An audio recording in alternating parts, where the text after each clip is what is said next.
Hello. I am Ashley Lalina, a sophomore nursing student at Gwynedd Mercy University. Today's interview is with Dr. Shiung Wu, a woman in STEM who was nominated for a Nobel Prize in 1958 but unfortunately was never awarded the prize. Wu is well known. She was well known as the First Lady of Physics, Queen of Nuclear Research, and Queen of Madame Curie. Ms. Wu, it's nice to meet you.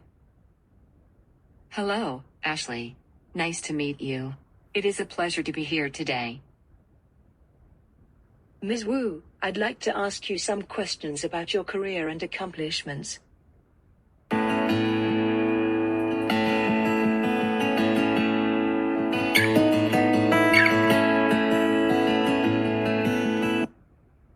My first question is, what inspired you to pursue a career in the sciences? Education was important to the Wu family.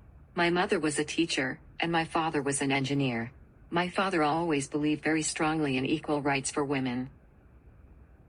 Because of this, he created a school for girls, and my mother encouraged many families to enroll their daughters as well. I discovered physical science when I attended the Suzhou school. It was not easy to be away from my family at this school, but my father would always told me, ignore the obstacles and just put your head down and keep walking forward. This strongly encouraged me, and I began to study at a university level for several years. Both of my parents encouraged me to pursue science and mathematics from an early age. I was their only daughter out of 3 children, and they just wanted what was best for me. I understand that your parents have some influence on the person you are today.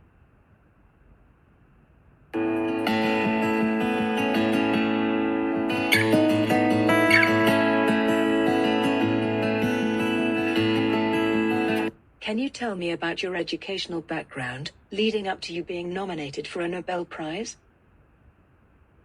I went to Ming Women's Vocational Continuing School as a little girl, which was founded by my father. It was one of the first elementary schools to admit girls actually. After that, I went to boarding school and then Shanghai Gongshui Public School. After I graduated, I decided to continue my education and attended the University of Berkeley in the United States to complete my PhD. After that, I was fortunate enough to attend Nanjing University, which is one of the oldest and most prestigious institutions of higher education available in China. When I was there, I started out pursuing mathematics but later switched to physics because I was inspired by Marie Curie. I finally graduated with my bachelor's degree and was at the top of my class. After I graduated, I decided to continue my education and attended the University of Berkeley in the United States to complete my PhD. You went to school for several years and discovered a lot along the way. One of the things that you uncovered had a large impact on the world of science.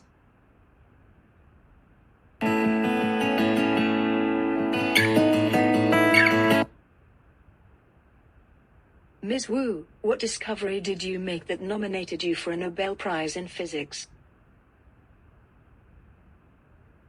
When I was working on the Manhattan Project, I helped to develop the process for separating uranium metal into the U-235 and U-238 isotopes by gaseous diffusion. I conducted what is known as the Wu experiment. It provided the first experimental proof that the principle of parity conservation does not hold in weak subatomic interactions. It must have been difficult. For one, you came up with the idea and did the work. But your male colleagues took credit and recognition.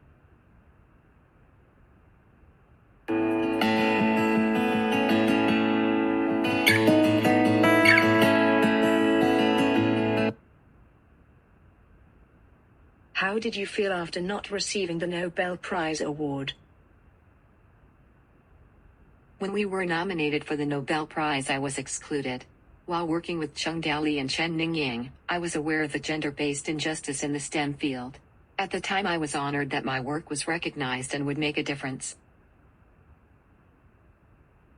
However, I couldn't help but wonder whether the tiny atoms and nuclei, or the mathematical symbols, or the DNA molecules have any preference for either masculine or feminine treatment. It must not have been easy to be a woman in science at that time, since it was still not very heard of. So many women back then and even still today are experiencing gender discrimination in their field of study. So, tell me.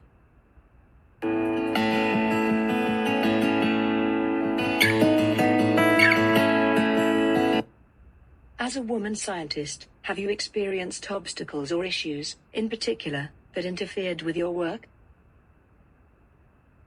I've experienced both gender and racial discrimination. And in America after Pearl Harbor, I had to deal with not only sexism, but racism as well. I also had some issues finding an academic position due to the Chinese Exclusion Act of 1882. Experiencing racism in America was different for me since I was raised in a family that valued education and gender equality in schools. When I was deciding where to take a position in America, I planned on accepting a position at University of Michigan. But then I heard that women were not allowed to enter through the front door, only the side doors. I decided to stay at Berkeley. In a different interview with someone else, I told them the same story and expressed how oppressed women in America were. Despite the racism and sexism though, I persisted and never let it interfere with my work, and I have full support from my family and husband. That is very motivational. You did not let sexism and racism hold you back. I think a lot of people feel moved by that. I am sure it must not have been an easy thing to ignore.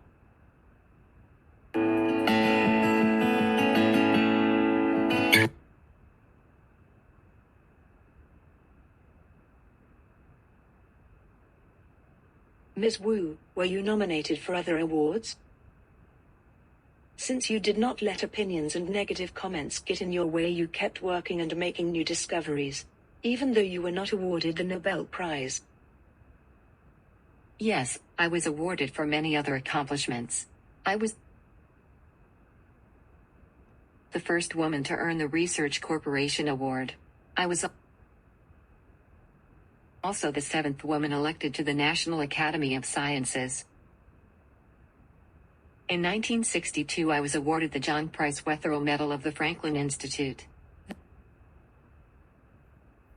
And in 1964 I was the first woman given the National Academy of Sciences Cyrus B. Comstock Award in Physics. Then in 1964 I was the first woman given the National Academy of Sciences Cyrus B. Comstock Award in Physics. About 10 years later I won the Bonner Prize and the National Medal of Science in the same year. Then in 1978, I won the Wolf Prize in Physics. I was also the first woman to receive an SC.D. from Princeton University, and from there I was awarded many honorary degrees.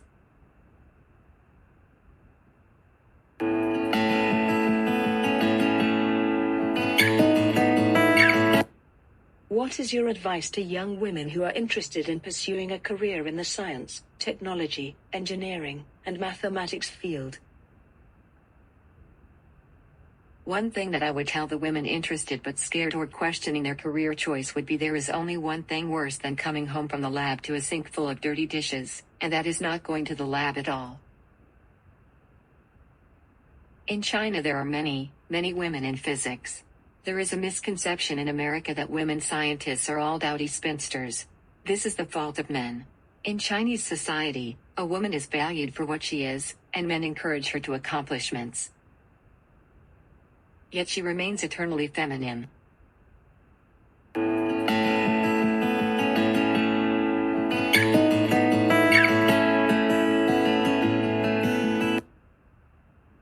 Well, thank you so much, Dr. Chien Shiung Wu, for telling us all about your journey to becoming a woman in STEM. It was truly an honor. You lead as an example for women. You had many achievements that continue to inspire many people, especially other women in STEM. It was a pleasure of mine having to speak today. I aspire to encourage more women around the world to use their talents and knowledge to help others.